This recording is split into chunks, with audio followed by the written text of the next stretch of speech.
할렐루야. 오늘 성경 말씀 요한복음 19장 말씀 보겠습니다. 요한복음 19장 말씀 보겠습니다.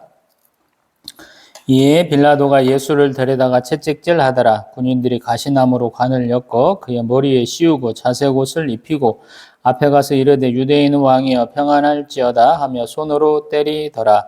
빌라도가 다시 밖에 나가 말하되 보라 이 사람을 데리고 너희에게 나오나니 이는 내가 그에게서 아무 죄도 찾지 못한 것을 너희로 알게 하려 함이로라 하더라. 이에 예수께서 가시관을 쓰고 자색 옷을 입고 나오시니 빌라도가 그들에게 말하되 보라 이 사람이로다 하매 대제사장들과 아랫사람들이 예수를 보고 소리 질러 이르되 십자가에 못 박으소서 십자가에 못 박으소서 하는지라. 빌라도가 이르되 너희가 친히 데려다가 십자가에 못 박으라. 나는 그에게서 죄를 찾지 못하였노라. 유대인들이 대답하되 우리에게 법이 있으니 그 법대로 하면 그가 당연히 죽을 것은 그가 자기를 하나님의 아들이라 함이니이다. 빌라도가 이 말을 듣고 더욱 두려워하여 다시 관정에 들어가서 예수께 말하되 너는 어디로부터냐 하되 예수께서 대답하여 주지 아니하시는지라. 빌라도가 이르되 내게 말하지 아니하느냐 내가 너를 놓을 권한도 있고 십자가에 못 박을 권한도 있는 줄 알지 못하느냐. 예수께서 대답하시되 위에서 주지 아니하셨더라면 나를 해할 권한이 없었으리니 그러므로 나를 내게 준 자의 죄는 더 크다 하시니라. 이러므로 빌라도가 예수를 놓으려고 힘썼으나 유대인들이 소리질러 이르되 이 사람을 놓으면 가이사의 충신이 아니니이다. 무릇 자기를 왕이라 하는 자는 가이사를 반역하는 것이니이다. 빌라도가 이 말을 듣고 예수를 끌고 나가서 돌을 깐 뜰 히브리 말로 가바다에 있는 재판석에 앉아 있더라. 이날은 6월절의 준비일이요 때는 제6시라. 빌라도가 유대인들에게 이르되 보라 너희 왕이로다.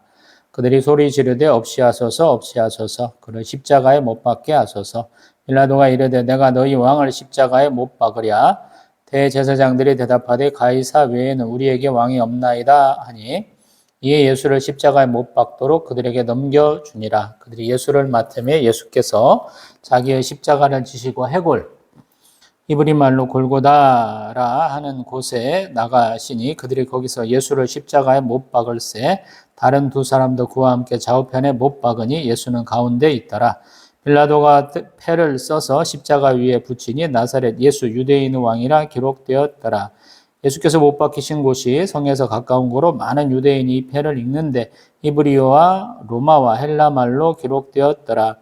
유대인의 대제사장들이 빌라도에게 이르되 유대인 왕이라 쓰지 말고 자칭 유대인 왕이라 쓰라 하니 빌라도가 대답하되 내가 쓸 것을 썼다 하니라. 군인들이 예수를 십자가에 못 박고 그의 옷을 취하여 네 깃에 나누어 각각 한 개씩 얻고 속옷도 취하니 이 속옷은 후지 아니하고 위에서부터 통으로 짠 것이라. 군인들이 서로 말하되 이것을 찢지 말고 누가 얻나 제비 뽑자 하니 이는 성경에 그들이 내 옷을 나누고 내 옷을 제비 뽑나이다 한 것을 응하게 하려 함이로라. 군인들은 이런 일을 하고 예수의 십자가 곁에는 그 어머니와 이모와 글로바의 아내 마리아와 막달라 마리아가 섰는지라. 예수께서 자기의 어머니와 사랑하시는 제자가 곁에 서 있는 것을 보시고 자기 어머니께 말씀하시되 여자여 보소서 아들이니이다 하시고 또 제자에게 이르시되 보라 내 어머니라 하신대 그때부터 그 제자가 자기 집에 모시니라. 그 후에 예수께서 모든 일이 이미 이루어진 줄 아시고 성경을 응하게 하려 하사 이르시되 내가 목마르다 하시니 거기 신 포도주가 가득히 잠긴 그릇이 있는지라. 사람들이 신 포도주를 적시내면을 우슬초에 메어 예수의 입에 대니 예수께서 신 포도주를 받으신 후에 이르시되 다 이루었다 하시고 머리를 숙이니 영혼이 떠나가시니라. 그날은 준비일이라. 유대인들은 그 안식일이 큰 날이므로 그 안식일에 시체들을 십자가에 두지 아니하려 하여 빌라도에게 그들의 다리를 꺾어 시체를 치워달라 하니 군인들이 가서 예수와 함께 못 박힌 첫째 사람과 또 그 다른 사람의 다리를 꺾고 예수께 이르러서는 이미 죽으신 것을 보고 다리를 꺾지 아니하고 그중 한 군인이 창으로 옆구리를 찌르니 곧 피와 물이 나오더라. 이를 본 자가 증언하였으니 그 증언이 참이라. 그가 자기여 말하는 것이 참인 줄 알고 너희로 믿게 하려 함이니라. 이 일이 일어난 것은 그 뼈가 하나도 꺾이지 아니하리라 한 성경을 응하게 하려 함이라. 또 다른 성경에 그들이 그 찌른 자를 보리라 하였느니라. 아리마대 사람 요셉은 예수의 제자이나 유대인이 두루어 그것을 숨기더니 이 일 후에 빌라도에게 예수의 시체를 가져가기를 구하매 빌라도가 허락하는지라 이에 가서 예수의 시체를 가져가니라. 일찍이 예수께 밤에 찾아왔던 니고데모도 물약과 침향 섞은 것을 100리트라쯤 가지고 온지라. 이에 예수의 시체를 가져다가 유대인의 장례법대로 그 향품과 함께 세마포로 쌌더라. 예수께서 십자가에 못 박히신 곳에 동산이 있고 동산 안에 아직 사람을 장사한 일이 없는 새 무덤이 있는지라. 이날은 유대인의 준비일이요 또 무덤이 가까운 고로 예수를 거기 두니라. 아멘. 할렐루야. 아멘. 지금 우리 18장에서 예수님 잡혀가셨죠. 그래서 겟세마네 동산, 감람산에서 잡혀가셔서 지금 가야바 대제사장 또 안나스 대제사장한테 불려갔다가 결국에는 우리 빌라도 총독에까지 간 장면을 보았었어요. 그리고 지금 빌라도 총독하고 나눈 대화를 조금 더 자세하게 풀어서 얘기하고 있죠. 그 중에 하나는 유대인은 왕이냐라고 하는 질문, 또 진리라는 문제에 대해서 우리 18장 28절에서 한 40절까지 하는 내용을 좀 들었었고요. 그 다음에 보면은 이 빌라도가 사실은 예수 그리스도를 살리려고 했던 노력들을 조금씩 얘기하고 있죠. 그러다 보니까 우리 지난 시간에 보았던 18장 38절 이하로 보니까 자기들의 어떤 유대인들의 유월절, 우리 절기 때 어떤 관례가 있다라는 거예요. 죄수 한 명은 살려준다라는 거예요. 이제 대통령들이, 우리 역대 대통령들이 그런 것들 하죠. 뭐 광복절 특사라든지 뭔가 해가지고 뭐 정치인들, 경제인들, 또 뭐라고 할까, 죄가 좀 가벼운 사람들 어느 정도 일정 정도 이렇게 복역 기간을 채우면 복권도 시켜주고 사면도 시켜주고 뭐 이런 것들 하죠. 우리 운전 뭐 과속이하고 뭐하다든가 해서 뭐 취소된 거 이런 사람들도 다 한 번에 다 해결을 해주죠. 몇백만 명까지 할 때도 있고 뭐 줄여가지고 뭐 몇천 명, 뭐 몇십 명 할 때도 있고 하기도 그런 것 같았어요. 지금 19장에서 지금 빌라도가 하는 것도 그거예요. 근데 이스라엘 백성들, 이 모인 민중들은 이 바라바를 더 원하는 듯한 느낌을 보고 이렇게 얘기하고 있죠. 그리고 예수를 굉장히 창피를 준다라는 거예요. 왜 창피를 주느냐 보면 군중 심리이기 때문에 그래요.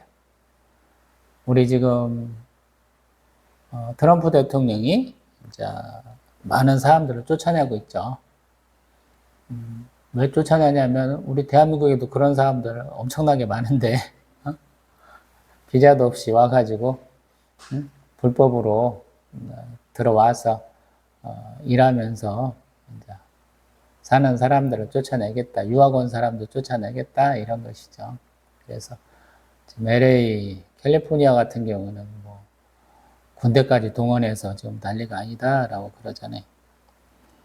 그것은 어떤 면에서 보면 그러한 군중들이 막 이렇게 열받아 있을 때 그들의 마음을 좀 달래는 것들을 많이 하는 것이죠. 제가 먼저 사도행전을 다뤘으니까 봅니다만은 우리 사도 바울도 뭐 에베소 그런 아데미 사건을 통해서 그들을 좀 달래보려고 하는데 많은 사람들이 말리잖아요. 왜? 크다 아데미여 그런다고 뭐 누가 뭘 말하면 뭐 1시간 동안 같은 말을 계속 외치는 사람들이 그 사람들 앞에 나가고 누가 말해갖고 그들을 진정시킨다는 거 쉽지 않을 거 아니에요. 그들이 좀 푼이 풀려야 돼. 서양 놈들은 맨날 이렇게 폭동이 일으키는 거 보면 상가에다 불 지르고 약탈과 방화, 살인까지 일어나야 어느 정도 더 커진 다음에 좀 줄어드는 경향들이 있더라고요. 우리는 촛불 집회라는 아주 민주적인 집회의 어떤 전통을 많이 세웠었죠. 옛날 같으면 뭐 군부 독재 시절에는 뭐 전투경찰들 쫙 풀고 사법경찰들 다 풀고 우리 이제 화인봉도 던지고 뭐 별의별 일 다 일어났었지만 요즘에는 평화적으로 하자라고 그러고 있죠. 그렇기 때문에 지금 19장 1절부터 빌라도가 예수님을 채찍질하고 가시면류관 씌우고 자색 옷 입히고 그 다음에 그 앞에서 유대인은 왕이 평안할지어다 하면서 막 손바닥으로 때리는 것, 이런 것들을 하는 것 같아요. 모욕을 주면서 달래보려고 하는 것 같다. 좋게 생각하면. 나쁘게 생각하면 네가 왜 이렇게 번거롭게 해? 라는 거야. 원래 예루살렘 안에 이렇게 로마군 주둔지가 있긴 하지만 이 팔레스타인 지역 전체를 다스리는 어떤 로마군의 행정 수도는 나사렛 근방에 있어요. 지폴이라고. 이게 이 유사시 사태를 대비해서 올라오고 있는 것이거든요. 그래서 이러한 6월절이 잘 넘어가기를 바라는데 여기서 소요 사태를 일으켰다 하는 그러한 위험이 좀 있어가지고 이렇게 하는 것 같아요. 이 사람들의 어떤 모욕은 우리 한국 사람들은 욕도 자주 하고 침도 뱉고 막 이러잖아요. 서양 놈들도 그래요. 욕도 하고 침도 뱉고 그래. 엉덩이도 까고 그러는데 그 말고도 또 한 가지 있는 게 손바닥으로 때리는 거야. 이게 굉장히 수치스러운 거야. 손바닥으로 뺨 같은 걸 딱딱 때리는 거. 여기서 손으로 때리더라. 이게 모욕 주는 행위예요. 서양 놈들 뭐 18세기, 19세기까지 결투하는 거 딱 보면 자기 끼던 장갑 탁 던지기도 하면서 뭣도 하고 그러잖아요. 뭐 총으로도 싸우고 칼로도 싸우고 그러잖아요. 각자 뭐 이렇게 뭐 대리인들 딱 데리고 와가지고 세워가지고 뭐 몇 발자국 나가서 돌아서서 한 발씩 쏘고 그때 둘 다 한 명이 안 죽으면 또 그 거리 좁혀서 쏘고 그것도 안 되면 또 뭐냐면 칼 갖고 또 싸우고 유튜브 보다 보면 아주 유명한 놈들이 있잖아요. 평생에 몇 차례 싸운 놈들이 있잖아요. 이상한 놈들이에요. 근데 그런 걸로 이해하면 됩니다. 쉽게 말하면. 곤중심리 또 자기가 겪었던 이런 불편에 대한 그 싫어하는 것들이 다 표현돼서 이렇게 되어 있는 것이고요. 그 다음에 또 예수의 그런 모습들을 다 보여주면서 이제 말려보려고 그런 거죠. 왜 그러냐면 이런 게 있어요. 내가 정복자야. 근데 피정복민, 식민지 사람들이 나한테 요구해서 뭔가를 자꾸 받아간다는 것은 내 권위에 대한 도전이에요. 내 실세에 대한 거래요. 일본 놈들이 대한제국 멸망시키면서부터 우리의 의병들, 독립군들 싹 때려잡은 이유 중에 하나가 그거예요. 그 사람들을 조금만 하다가 피해가 미미하다가 놔두면 점점 더 그것이 들불같이 타올라가지고 더 커진다라는 것이거든요. 그래서 우리의 부역자들, 우리 내부에 부역자들이 엄청 많았죠. 그놈들을 통해서 우리 의병들 다 잡아내고 독립군도 싹 이렇게 잡아내다 보니까 점점 우리가 한반도 내에서 대한민국 내에서 항쟁을 못하고 만주, 뭐 간도, 중국 이런 데로 다 흩어질 수밖에 없었잖아요. 지금 6절에 보면 십자가에 못 박으라 라고 요구하는데 이것도 사실은 빌라도 입장에서는 정치적으로 굉장히 어려운 거예요. 왜냐하면 이대로 들어주면 자신의 권위에 대해 도전하는 거잖아요. 자기는 살려주고 싶어. 예수가 죄가 없다는 걸 알아요. 근데 민중은 예수를 죽여야만 되는 거예요. 왜? 자기들과 안 맞아. 쉽게 말해서. 자기들이 생각하는 종교관하고 신앙관하고 안 맞는 거예요. 결국에는. 자기들이 생각하는 종교와 신앙과는 내 삶은 평안한 거예요. 그냥 평안하게 가는 거야. 내가 누리던 걸 그대로 가는 거야. 이것이 고착화되어 있는데 여기를 바꾸는 거 싫어하는 거야. 예수님은 그걸 개혁하고자 하시잖아요. 회개하라 천국이 가까이 왔느니라. 세례 요한과 예수 그리스도의 사역이 그거잖아요. 종교개혁운동이잖아요. 쉽게 말하면. 우리는 종교개혁운동이라고 잘 안 하죠. 근데 성격상 보면 종교개혁운동이에요. 유대교를 한번 뒤집어야 돼 이렇게 얘기하는 거거든요. 그들이 가장 중요하시는 율법이 잘못됐어 라는 것이고 성전의 가치를 예수님은 새롭게 말씀하시잖아요. 성전을 헐라. 사흘 만에 성전을 다시 세우시겠다 그러잖아요. 성전은 누구냐면 하나님이신 것이죠. 하나님의 임재라는 거예요. 하나님의 존재에 대한 확고한 인식을 심어주려고 하신 것이고, 우리 스데반 집사님은 그런 성전과 율법에 대해서, 우리 사도 바울 같은 경우에는 그러한 성전, 율법, 백성에 대한 걸로 세 가지 죄목으로 얽혀가지고 심판들을 많이 받았죠. 재판을 많이 받았죠. 실제로 보면 우리 빌라도 총독을 압박하는 것 중에 하나가 뭐냐면, 그가 자기를 하나님의 아들이라 했으니까 신성모독이니까 반드시 죽어야 돼. 이렇게 자기들 논리를 얘기하는 거야. 그러니까 빌라도는 더욱 두렵더라라는 거야. 하나님의 아들을 자기가 죽여야 되니까 두려운 거야. 요한복음에 보면 예수님을 제대로 믿고 신앙 고백하는 사람들이 그렇게 많지 않잖아요. 나면서부터 못 본 사람이 출교를 당하면서도 예수 그리스도에 대한 믿음을 고백을 하잖아요. 근데 우리 요한복음을 보면 우리 이 빌라도 총독도 굉장히 조금 두려워한다라고 얘기를 하잖아요. 그래서 다시 한번 묻는 거예요, 예수님께. 우리 9절에 너는 어디로부터냐? 어디서부터 왔느냐?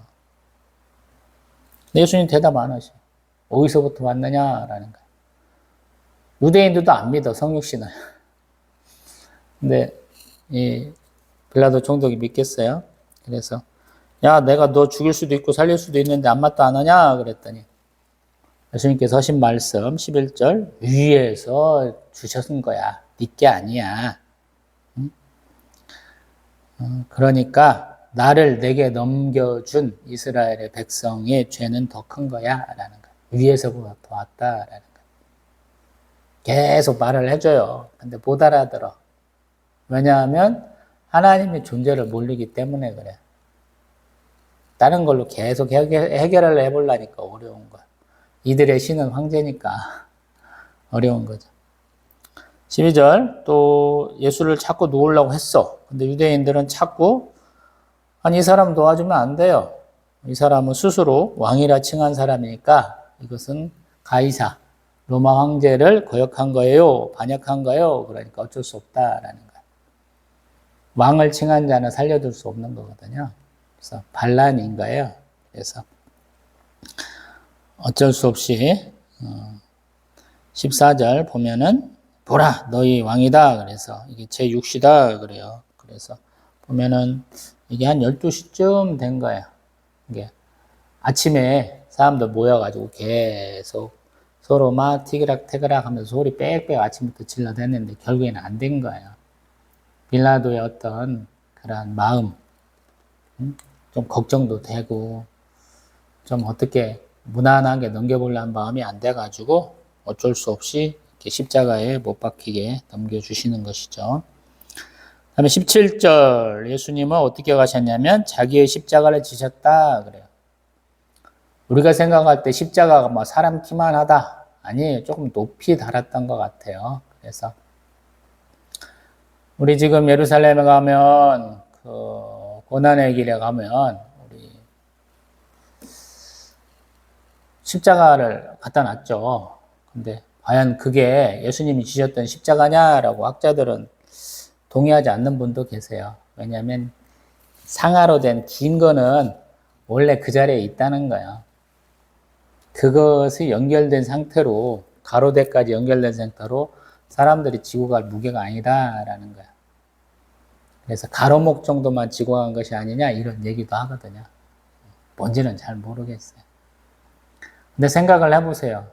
그거 갖다 놓은 거 아르메니아 정교회에서 갖다 놓은 그 사람 키만한 거 딱 사람 못 박았다고 사람이 거기서 보이겠어요? 뒤에 있는 사람은. 이건 본보기로 죽이는 거잖아요. 창피하게 죽이려는 거잖아요. 근데 앞열도 아니고 뒷열은 보이지도 않는 그런 조그만 것에 십자가에 매달릴 것은 아니다라는 생각이 들거든요. 그래서 조금 가로목만 있는 걸로 생각하는 게 좋을 것 같고 한 무게는 30kg 정도가 아니냐 뭐 학자들 그렇게까지 얘기하더라고요. 그러니까 건장한 사람이면 대한민국은 완전 군장하고 가는 정도예요. 갈 수는 있어. 근데 예수님 고문을 굉장히 많이 받으셨으니까 힘든 거죠. 여기서는 예수님이 십자가로 누군가 져준다라고 얘기를 안 하지만 그렇기 때문에 예수님이 계속 채찍질 당하시면서 그 십자가 가로목을 지고 가는데 힘드신 거죠. 그래서 누군가가 져줘야 되는 거예요.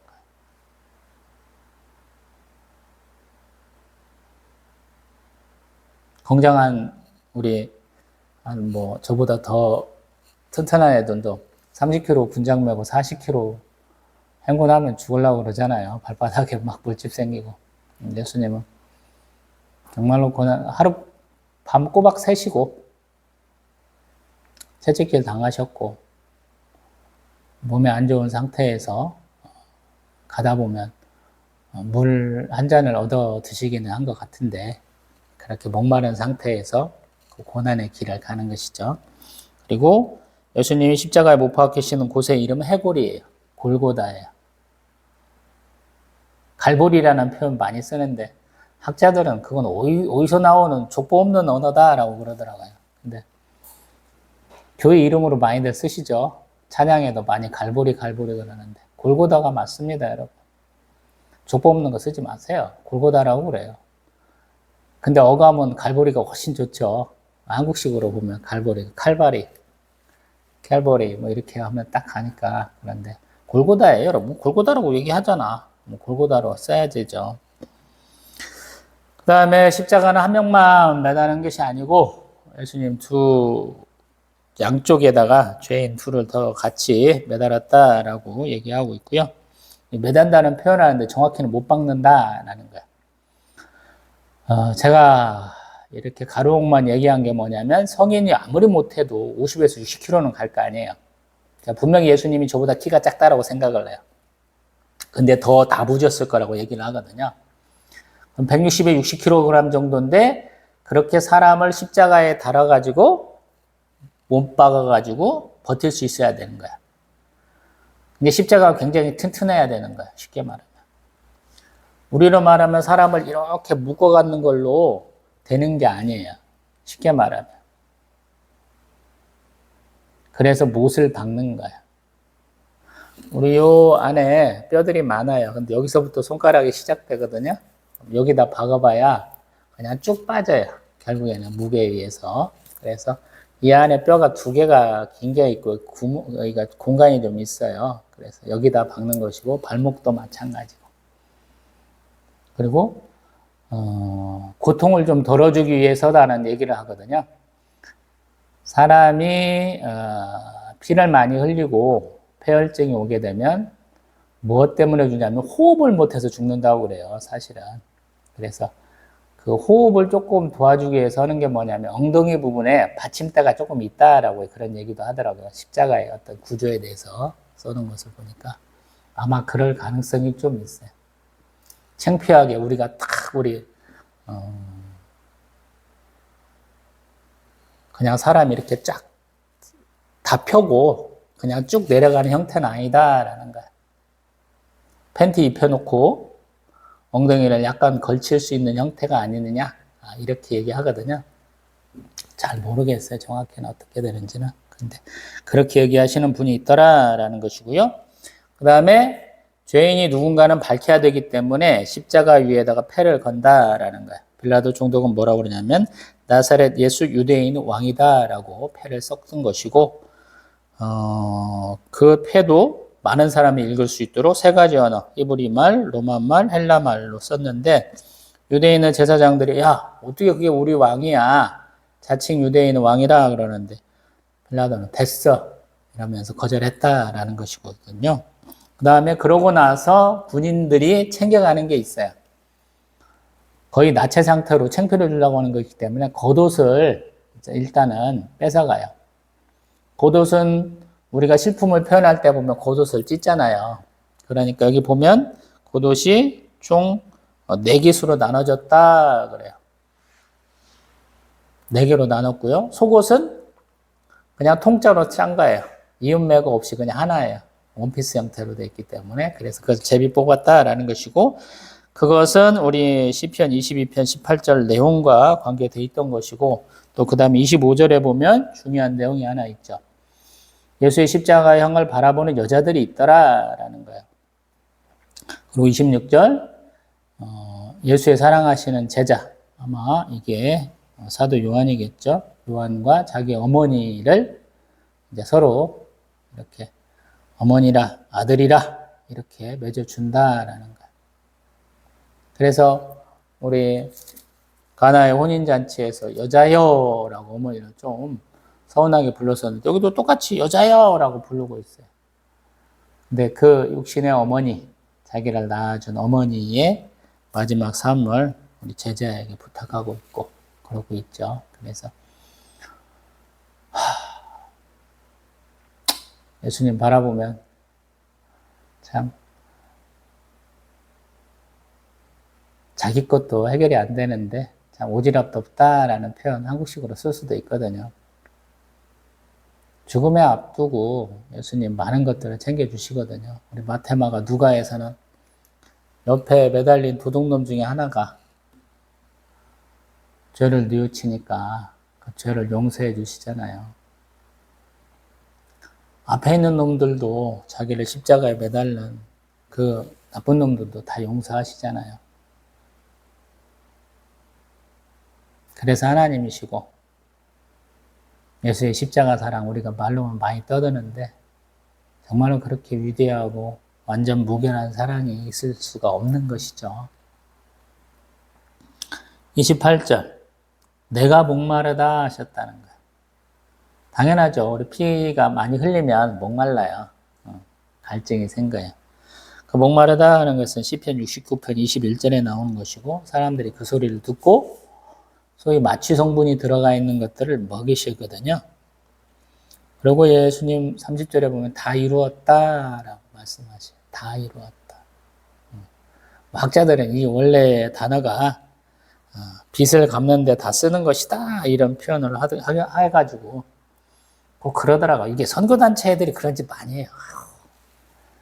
사형리 쓰는 애들이나 이상한 애들 보면은 단어의 원뜻 하나 가지고 그것이 뭐 대단한 것처럼 막 얘기하거든요. 근데 단어의 뜻은 항상 변천하는 거예요. 원래 그런 단어이기 때문에 그 단어에 집중해서 쓰는 게 아니고요. 그 단어도 생성하고 발전하고 사멸하고 없어지고 다른 뜻으로 바뀌고 그러거든요.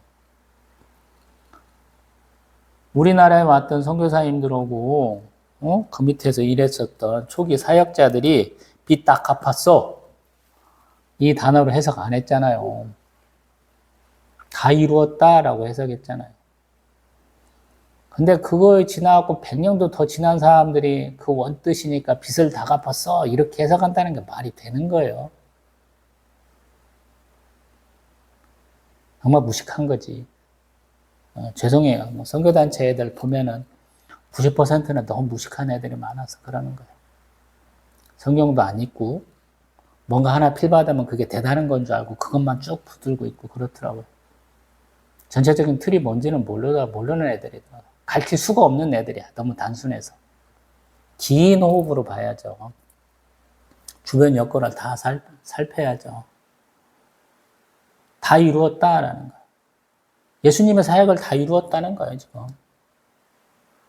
빚 갚는 게 중요한 게 아니고 하나님이 자기에게 맡기신 사명과 소명을 다 행했다 이거거든요, 이게. 빚 갚았다는 것보다는 더 큰 의미잖아요. 우리가 들었을 때 다 이루었다가 더 합리적인 거잖아요. 왜 크고 넓은 뜻을 지 맘대로 이렇게 코딱지만하게 줄여요?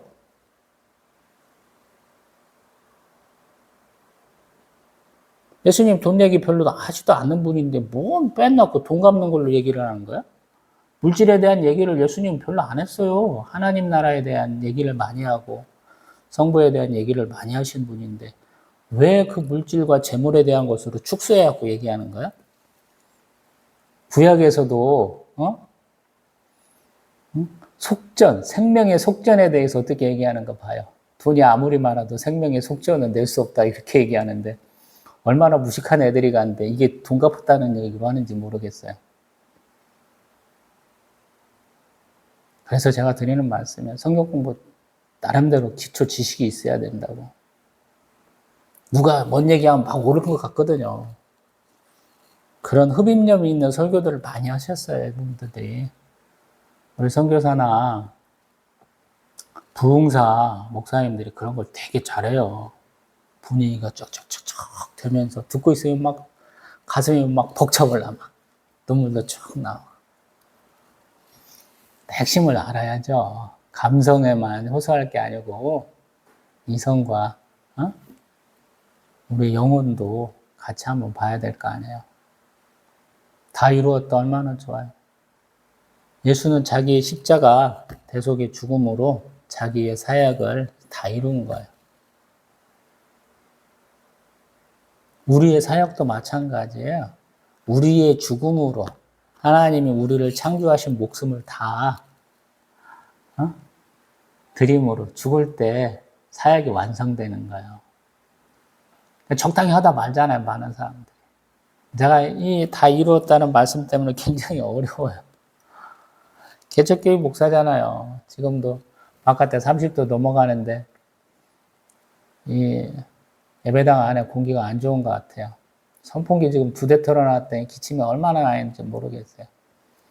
한 대만 틀어놓고 그것도 선풍기 앞에 저희 사모하고 아들내미 저쪽으로 좀 옮겨놨어요. 빨이 안 나오니까.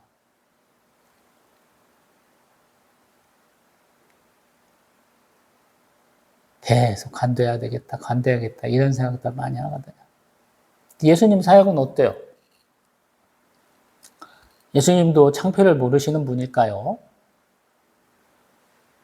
예수님 자존감이 낮은 분으로 우리가 봤어요? 성경을 어디든지? 예수님 자존감이 그냥 하늘을 찌르는 분이에요. 왜? 하나님이시니까. 지금 자기를 죽일 수도 있고 살릴 수도 있는 빌라도 총독하고 대화하는 것도 보세요. 얼마나 당당한지. 대제사장하고 얘기하는데도 할 말 다 하잖아요. 야, 내가 뭐 틀린 말 했어? 이렇게 따지잖아요. 자기 뺨 때린 놈한테.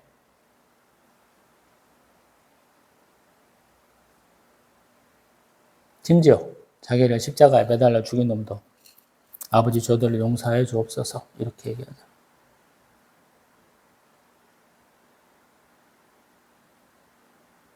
그래서 우리의 신앙은 신앙생활 언제 끝납니까? 끝나지 않아. 시작은 있는데 끝은 없어. 괜히 끝내는 분들 많잖아요. 나이 먹었다, 할 만큼 했다, 그러면서 신앙생활 끝나는 분들이 많잖아요.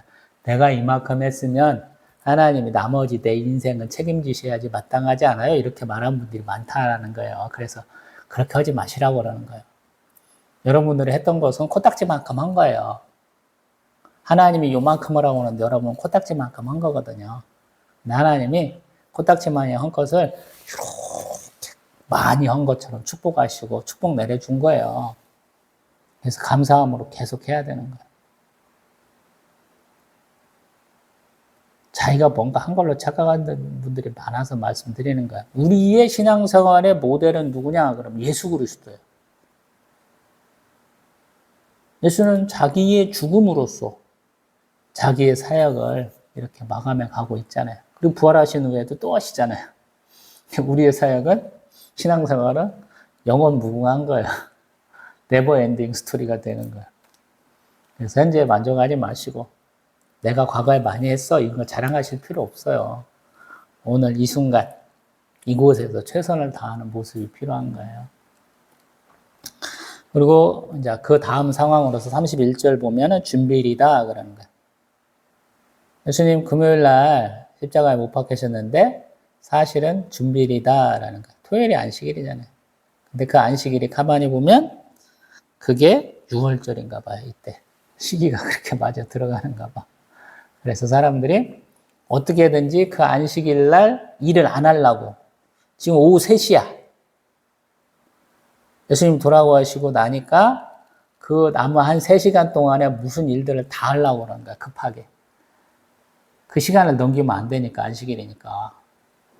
그래서 모든 일이 급박하게 이루어져요.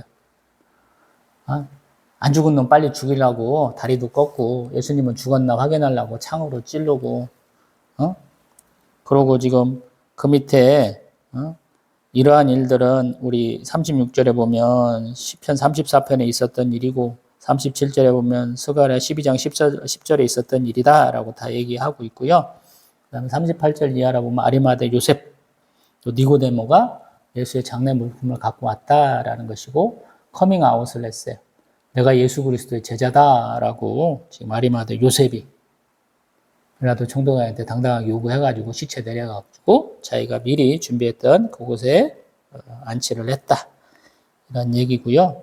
그 다음에 니고데모, 예수님 앞에 나왔던 사람이죠. 3장과 7장에서 좀 예수님 친화적인, 예수님을 편드는 모습을 보였던 분인데 그분도 이렇게 장례용품 갖고 왔더라 라는 것이고 또 무덤에 장사했다 하는 것으로 끝나고 있습니다. 이만큼만 놓고 봅니다. 참 힘들어요.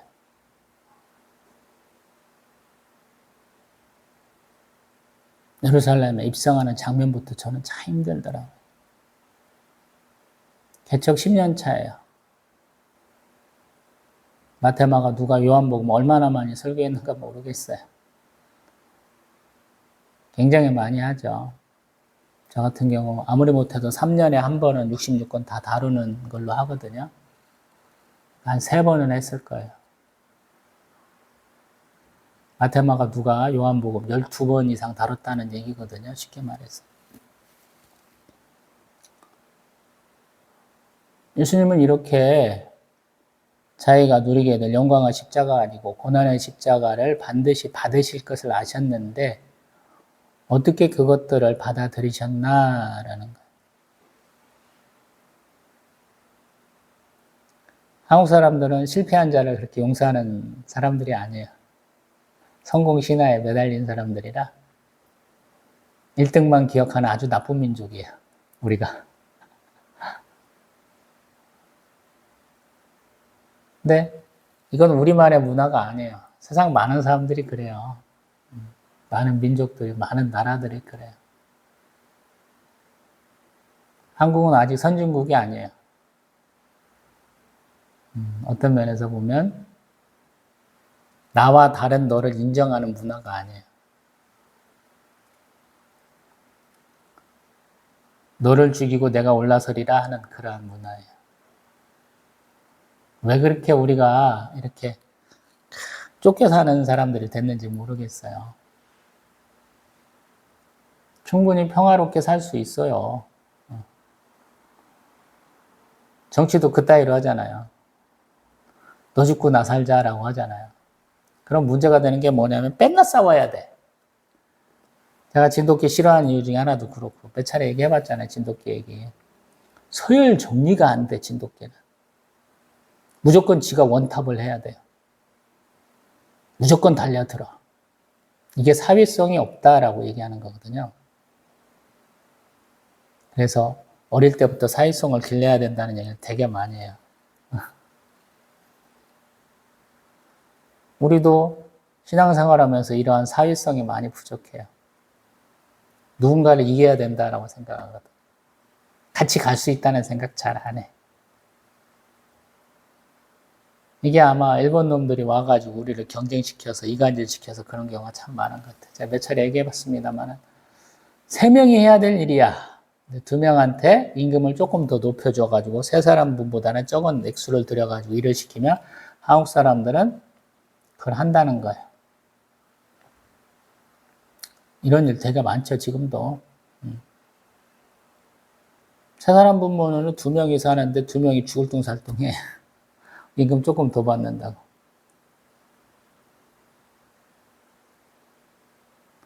근데 신앙생활은 반대로 해야 돼. 2명이 충분히 할 수 있어? 그러면 3사람이 해야 돼요, 여러분. 반대로 해야 된다는 얘기예요. 교회 사역은. 우리는 스페셜리스트가 필요한 조직이 아니에요, 교회는. 멀티롤을 할 수 있는 사람, 여러 가지를 할 수 있는 사람이 필요한 거예요.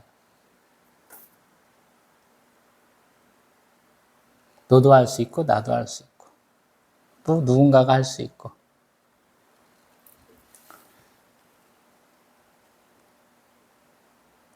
교회라는 하나의 유기체, 하나의 생물을 우리가 유지하는데 많은 일들이 필요하긴 해요. 근데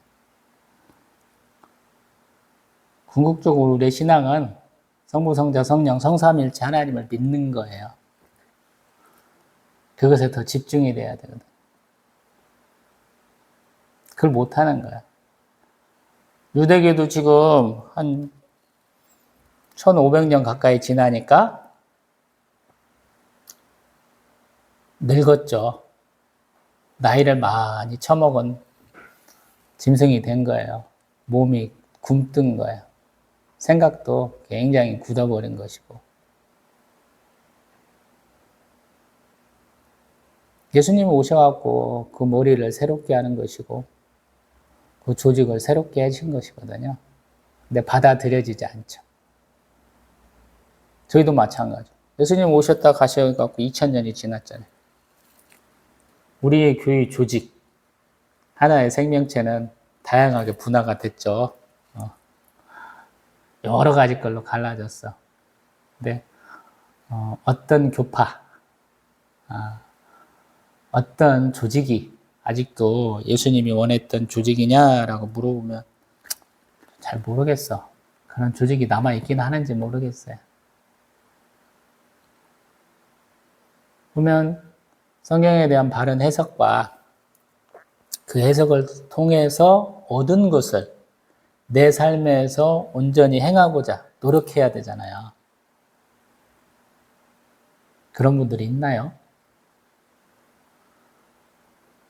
꼭 유대인들을 상인이라고 구약에서 욕도 많이 하잖아요.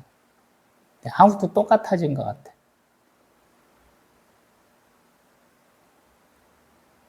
그러니까 더 이상해지는 것 같아.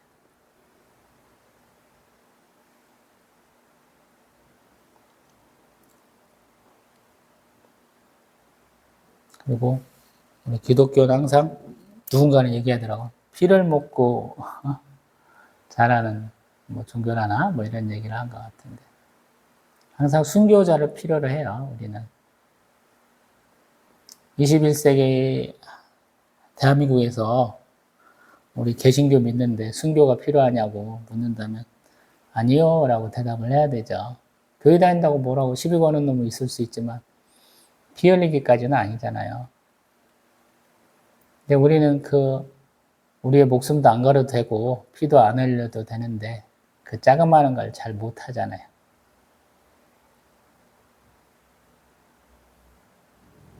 예수님이 어떻게 사셨는가 우리가 매번 봐요.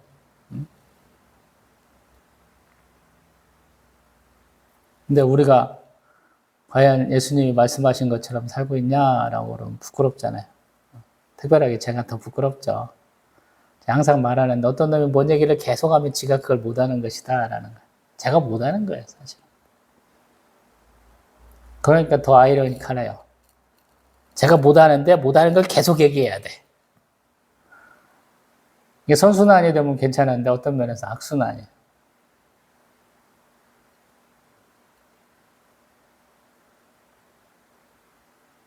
그리고 이 선순환과 악순환의 개념은 사람의 판단에 굉장히 많이 치우칩니다. 이단에 치우쳐서 사시는데, 이단에 빠져갖고 사시는데 자기는 선순환 구조에 있다고 착각하시는 분들도 되게 많고요. 이름 있는 목사, 큰 교회에 성도가 많이 모이는 교회에서 신앙생활하는 것이 선순환 구조 안에 있다고 착각하시는 분도 되게 많더라고요. 아무 관계 없어요, 그거는. 내가 과연 예수님이 말씀하신 것처럼 예수님 내 삶을 참 봤을 때, 너가 참 나의 사랑하는 자, 뭐 때로는 작은 자, 소자야 이렇게도 성경에서 부르는 말씀이 있잖아요. 나를 그렇게 불러주실 수 있을까라고 보면 되게 비슷해져요. 소자야, 얘들아, 예수님 그렇게 부르는 장면이 많잖아요. 예수님이 나를 그렇게 불러주실까라고 판단하면 답이 될 거예요.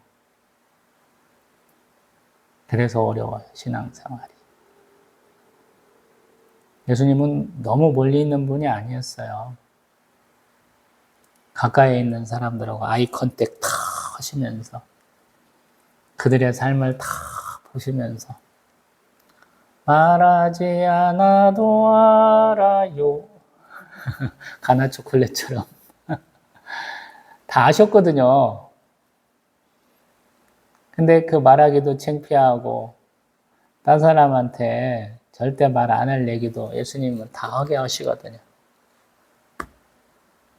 그래서 신앙생활이 어려워요. 히브리서 말씀처럼 모든 이들이 벌거벗은 것처럼 드러나요. 그래서 제가 항상 정직을 넘어서 솔직하라라고 얘기하잖아요. 나의 본 모습 남들한테 보여주기 창피한 그 벌거벗은 모습으로 예수 앞에 가야 예수님이 나를 바꿔주실 수 있는 거예요. 화장은 괜찮은데 분장을 넘어서 변장까지 하면 안 된다는 말씀 되게 많이 들었잖아요. 신앙생활을 그따위로 하지 마세요. 예수님 다 알고 계시거든요. 그리고 당당하세요. 목숨을 죽일 수 있는 자들 앞에서 당당하세요. 영혼도 같이 죽일 수 있는 성령 하나님을 두려워해야 되는 거예요. 제가 사실은 그러지 못해서 창피하긴 한데